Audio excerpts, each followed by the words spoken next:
अब क्या होगा उमर? बाबा की नौकरी चली जाएगी। वो आदमी उनकी नौकरी के पीछे पड़ गया।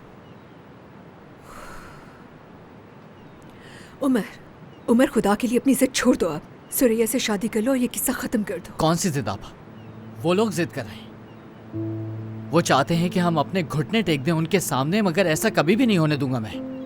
और ये बात मैं उनको बता चुका हूं कि मेरे बाबा को बख्श दें, और अगर कुछ भी किया तो उन्हें छोड़ूंगा नहीं मैं। वो कर सकते हैं, उनके पास ये करने की ताकत है तो वो जरूर करेंगे। रोक नहीं सकते उन्हें। मैं रोकूंगा उन्हें।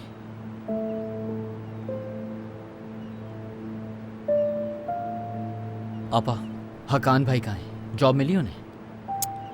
नहीं, अभी भी ढूंढ रहा है। बाहर गया है, जल्दी वापस आ जाएगा शायद, मुझे नहीं मालूम। उनका रवैया समझ नहीं आता मुझे। जिस तरह वो मुझसे पेश आते बिल्कुल अच्छा नहीं लगता मुझे। आपके साथ कैसे हैं वो? सच बता सकती हैं आप मुझे? सब पहले जैसा नहीं रहा, बस किसी तरह गुजारा कर लेते हैं। छोड़ दे उन्हें। मैनेज ही करना है तो हम खुद मैनेज कर लेंगे। उमर, मेरे बच्चे छोटे हैं, वो उनका बाप है, प्यार करते हैं हकान से। मैं क्या करूं? और मैं बाबा को क्या बताऊंगी? हिम्मत नहीं है मुझ में। बाबा से आप क्या कहेंगे इस बारे में परेशान होने की जरूरत नहीं है आपको।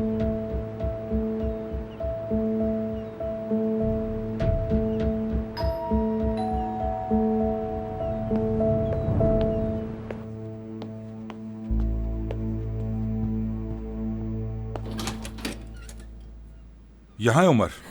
जी हाँ। बाबा, बाबा।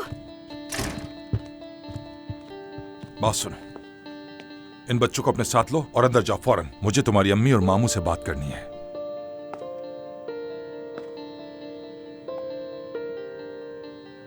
चलो उठ जाओ बच्चों। जैदा अमुत, आ जाओ कमरे में, आ जाओ।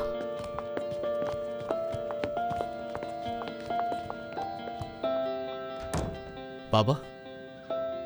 क्या बाबा? हाँ बाबा, क्या? कोई बाप नहीं अब से तुम्हारा। तुम्हें शर्म नहीं है बहन के यहाँ रहते हुए? बाबा नहीं करें। तुम चुप रहो, तुम्हारी बारी भी आएगी निसा।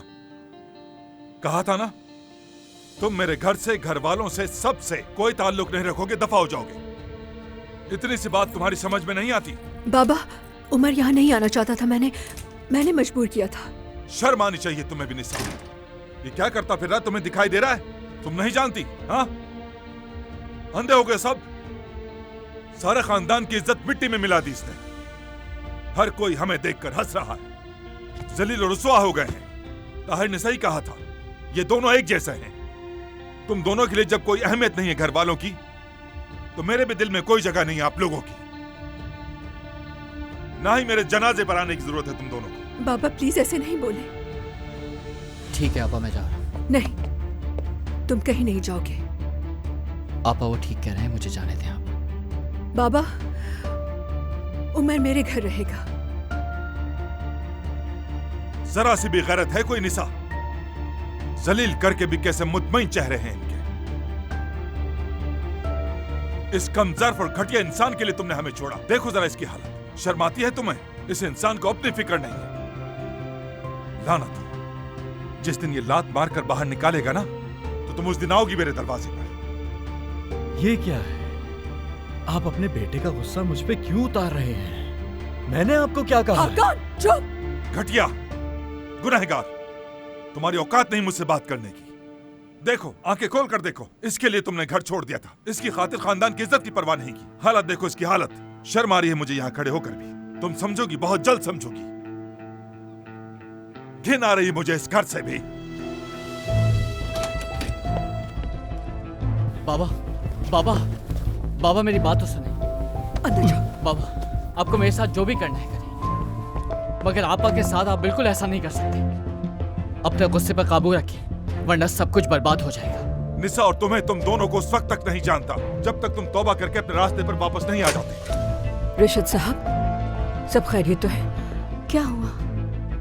कुछ नहीं फातिमा साहिबा, कुछ नहीं, बस ऐसे ही अपनी किस्मत पर रोना आ रहा है। माफ कीजिएगा। देखिए जी, औलाद आपकी दुश्मन हो जाए तो क्या करें? खाक में मिला चुके हैं ये सब। आज से मेरा इन बच्चों के साथ कोई ताल्लुक नहीं, ना उमर से और ना निसा से। मर गया हूं मैं इनके लिए।